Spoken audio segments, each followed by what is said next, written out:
Хавчид ээлжид мэдээлэл хийсний дараа Улсын хурлын гишүүн Батцаандан энэ сарын 29-нд болох Эрдэнэс тавталгай компани хувьцаа эзэмшигчдийн хурлын талаар мэдээлэл өгч хурал 2.1 сая хувьцаа эзэмшигчид төлөөлөлд оролцуулж саналаа хэлэх хэрэгтэй гэсэн байр суурьтай байгаагаа хэлсэн юм а. Тэрээр үүнтэй холбоотойгоор Эрх Пүрэв гарагт Чингисийн талбайд жагсаал зохион байгуулж 1072 ширхэг хувьцааны талаар ерөнхий саналыг сонсгоно гэнэ. Улсын хурлын гишүүн Батцаандан мэдээллийнхээ эхэнд тавталгай орд 6.3 тэрбум тонны нөөцдөгөөс үүний 30% хатуу нүрс, 70% коксчсон нүрс гэдгийг тогтоосон. За энэ орд нь газрын гүний 500-аас 700 метрийн доор буюу олборлолт явуулахад хамгийн ойр орд.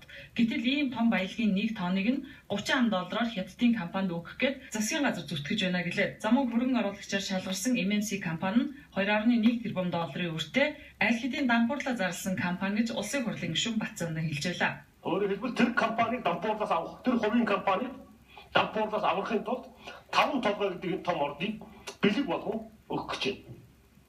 Ийм л зөөр магадгүй 1000 жил тохиолдохгүй том гэмтэргийг засгийн газар хийхээр бэлдэж байна.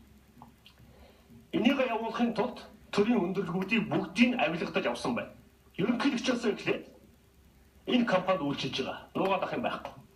Тавталгай ордын лицензийг эзэмшиж байгаа Эрдэнэс тавталгай компани нийтдээ 15 тэрбум хувьцаатай. Одоо үүний 2.1 сая хувьцааг иргэд болон 553 аж ахуй нэгж эзэмшиж байгаа. Өөрөөр хэлбэл Эрдэнэс тавталгай компани нийт хувьцааны 15% нь ард иргэдийн мэдэл байна гэсэн үг юм а. Тэгэхээр Эрдэнэс тавталгай компани олборлолт болон борлуулалтаа гадаадын компаниар хийлгэж байгаа тохиолдолд заавал хувьцаа эзэмшигчдээсээ асуух хэрэгтэй гэж Улсын хурлын гишүүн Батцаандан үзэж байна. За гэтэл засгийн газар 2012 онд тогтоол гаргаж иргэдийн эзэмшиж байгаа хувьцаа саналын ирэхгүй гэдгийг тогтоосон юм а. За энэ нь өөрөө хууль зөрчсөн үйлдэл болсон гэж хэлж байна. За хувьцаа эзэмшиг тухайн хувьцаат компани их хэмжээний хэлцэлд зайлшгүй оруулах ёстой. Энэ компани тухайн хувьд нь өөрснөө заасан байж байгаа. Гэтэл их хэмжээний эзэл хийх үгүй юу? Нөгөө хувьцаа эзэмшиг хөрөнгөний чинь Эрдэнэс тавталгай гэдэг компани, засгийн газрын дор байгаа компани, гадны компанитай нийлж яагаад хөрөнгөнийг нь одоо өргөж зохицуулах гэдэг нь шүү дээ. Гэтэл хувьцаа эзэмшиж бид та бид бүгдөө 2.1 сая иргэд. Ерөөсөө тэр 1 сая төгрөгийн хөрөнгөө зөвхөн тооцохгүйгээр анхаарахгүйгээр тавьж байгаа байхгүй. Бидний үндсэн эрхийг зөрчөөд шүү дээ. Мөн одоо хийгдэх гэж байгаа тавталгааны гэрээ хөрөнгө оруулалтын гэрээ биш гэж үзэж байна. Яг энэ гэрээ харахад бол хөрөнгө оруулалтын гэрээ гэж хэлэхгүй. Энэ форвард хэлцэл буюу нөгөө худалдан авах эрхийг шилжүүлж тэрнээс санхүүгийн одоо их уср болох бүрэн боломжийг бүрдээд байна л да.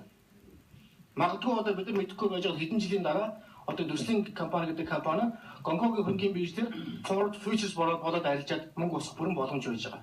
Тэмж байгаа учраас энэ гэрээнд засгийн газрын хүлээх үүрэг хариуцлага маш өндөр зогтчихсон байж байгаа байхгүй.